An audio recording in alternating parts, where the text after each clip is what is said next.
రాష్ట్ర దేవాదాయ శాఖ మంత్రి ఆనం రామనారాయణ రెడ్డి ఉదయగిరి ఎమ్మెల్యే కాకర్ల సురేష్ ఆదేశాల మేరకు నెల్లూరు జిల్లా ఉదయగిరి నియోజకవర్గంలోని దుత్తలూరు మండలం నర్రవాడ గ్రామంలో వెలసియున్న శ్రీ వెంగమాంబ పేరంటాళ్ల బ్రహ్మోత్సవాలు నేటి నుంచి ఘనంగా ప్రారంభం కానున్నాయి. 5 రోజుల పాటు నిర్వహించే ఈ బ్రహ్మోత్సవాలకు అన్ని ఏర్పాట్లు పూర్తి చేసినట్లు దేవస్థానం అధికారులు తెలిపారు. ఈ సందర్భంగా దేవస్థానం ఈవో శ్రీనివాసులరెడ్డి, చైర్మన్ ముసలయ్యలు మాట్లాడుతూ బ్రహ్మోత్సవాలకు విచ్చేసే భక్తులకు ఎలాంటి అసౌకర్యం కలగకుండా త్రాగునీరు, మజ్జిగ ప్యాకెట్లు, ఇతర మౌలిక సదుపాయాలు అందుబాటులో ఉంచేందుకు ప్రత్యేక ఏర్పాట్లు చేసినట్లు తెలిపారు.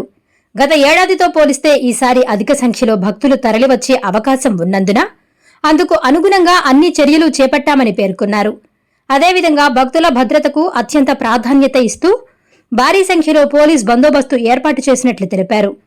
ఉత్సవాల సందర్భంగా ఎలాంటి అవాంఛనీయ సంఘటనలు చోటు చేసుకోకుండా ముందస్తు భద్రతా చర్యలు చేపట్టామని, భక్తులందరూ ప్రశాంతంగా స్వామివారిని దర్శించుకుని బ్రహ్మోత్సవాల్లో పాల్గొనాలని ఈవో శ్రీనివాసులరెడ్డి, చైర్మన్ ముసలయ్య విజ్ఞప్తి చేశారు.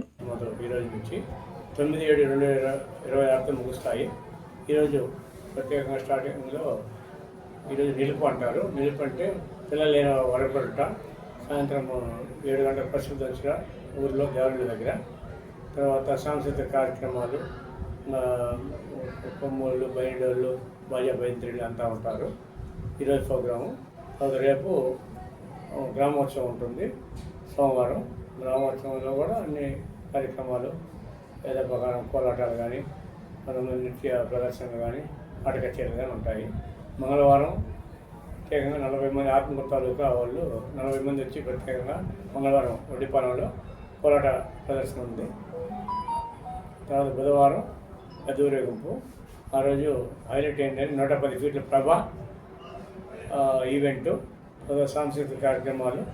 అమ్మవారి ప్రధాన ఉత్సవం రోజున ఆ రోజు బుధవారం కళ్యాణం తర్వాత రాత్రి రథోత్సవము. రథోత్సవం ముందు అంత విడిగా ప్రదర్శనలు ఉంటాయి. తర్వాత అందరికీ అన్ని కళ్యాణ మండపాల్లో అన్నదానం కార్యక్రమం ఉంటుంది.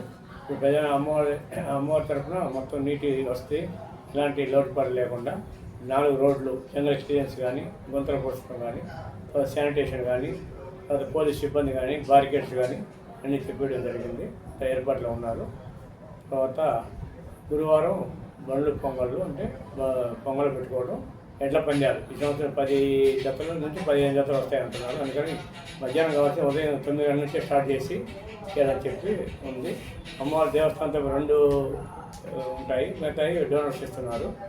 అది వాళ్ళకి ఎడ్ల పందాలకు. తర్వాత చల్లగా ఉంది. అంటే ఈ 5 రోజులు ఉంటే అమ్మవారి కృప అందరి మీద ఉంటుందని. అన్నదానాలు కూడా అనేక మంది దాతలు ఈ సందర్భంగా నిర్వహించడం జరుగుతుంది. కాబట్టి ఈ సందర్భంగా ఇచ్చేసే భక్తులు అందరూ కూడా దేవస్థానము మరియు దాతలు ఏర్పాటు చేసిన సౌకర్యంగా అన్నీ ఉపయోగించుకొని అమ్మవారి దర్శనం చేసుకుని అమ్మవారి కృపపాత్రలు కావాల్సిందిగా కోరుచున్నాను. Please subscribe SS News AP.